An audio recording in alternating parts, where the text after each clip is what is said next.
Assalamualaikum. Hai adik-adik. Adik kreatif pada hari ini ialah jellyfish. Bahan dan alatan yang diperlukan ialah pinggan kertas, gunting, kertas berwarna, tali, penebuk lubang, googly eyes dan pita pelekat. Langkah pertama, gunting kertas berwarna menjadi segi empat kecil.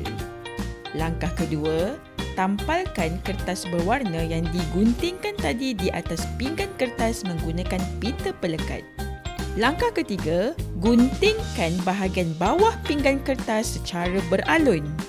Langkah keempat, tebuk lubang di sekeliling bawah pinggan kertas menggunakan penebuk lubang.